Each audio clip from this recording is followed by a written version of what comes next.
नमस्कार, मी भार्गवी चिरमुले तुम्हा सगळ्या भाविकांचं प्रदक्षिणेच्या आजच्या मार्गात मनापासून स्वागत करते। आजपर्यंत आपण वेगवेगळ्या आणि वैशिष्ट्यपूर्ण अशा देवस्थानाला भेटी दिल्यात। प्रत्येक देवस्थानाची आगळी वेगळी अशी महती असते। विश्वसनीय अविश्वसनीय अशा आख्यायिका असतात। आज सुद्धा आपण फारशा प्रसिद्ध नसलेल्या परंतु वैशिष्ट्यपूर्ण अशा देवस्थानांना भेटी देणार आहोत। सगळ्यात पहिल्यांदा आपण जाणार आहोत ते मुंबई गोवा महामार्गावरील माणगाव येथील केवळ 20 किलोमीटर अंतरावर असलेल्या श्री बापूजी बुवा आणि कालिकाई देवी देवस्थानाला।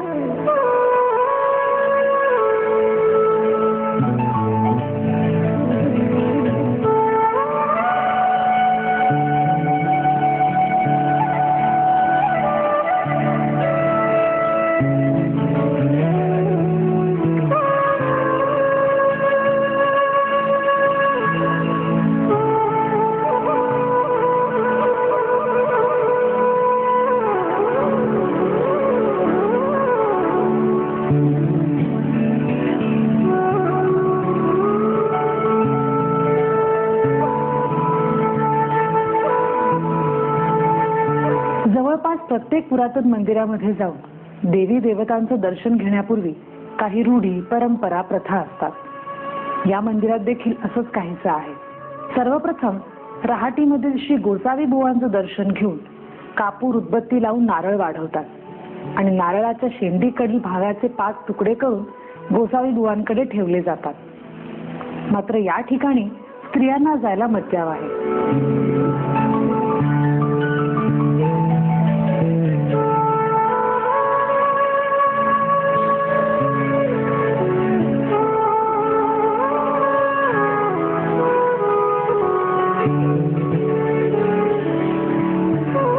या ठिकाणून पुढे मंदिरात जाताना हात पाय धुवून मगच पुढे जाता येतं। मंदिरात प्रवेश करताना चामड्याच्या वस्तू, काळे वस्त्र तसंच काळ्या रंगाच्या वस्तू नेण्यास सक्त मनाई आहे। मंदिरात प्रवेश केल्यानंतर श्री बापूजी बुवांचं दर्शन घेऊन हातभेटीचा नारळ दिला जातो आणि नंतरच कालिकाईचं दर्शन घेतलं जातं।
वायव्य दिशेस मुख असलेल्या कालिकाई देवीची प्रसन्न मूर्ती पाहता क्षणी मन अगदी हरखून जातं आणि आपसुकच मूर्ती घडवणाऱ्याला दाद द्यावीशी वाटते। बहुतांशी कायस्थांची कुलस्वामिनी असलेली कालिकाई भक्तांच्या हाकेला ओ देतेच अशी सगळ्यांची श्रद्धा आहे।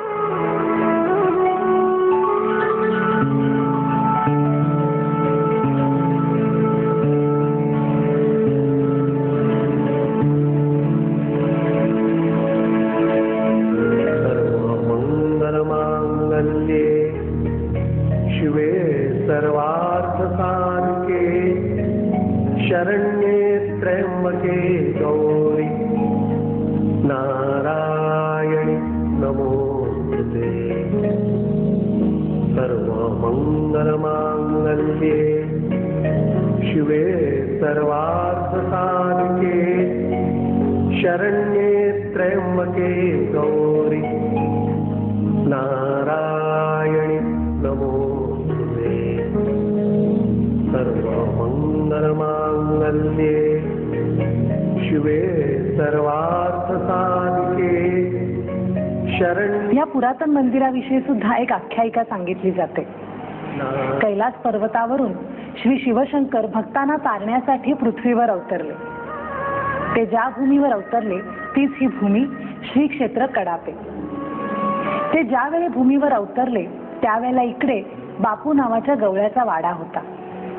वाड्याच्या गोठ्यातल्या जमिनीतून एक दिवस पाषाणासारखा उंचवटा वर आला. बापूंनी तो चोपड्याने चोपून जमिनीसारखा करत असताना अचानकच त्या पाषाणातून रक्त येऊ लागलं. स्वप्नदृष्टांतानंतरच श्री शिवशंकर तिथे प्रकटले.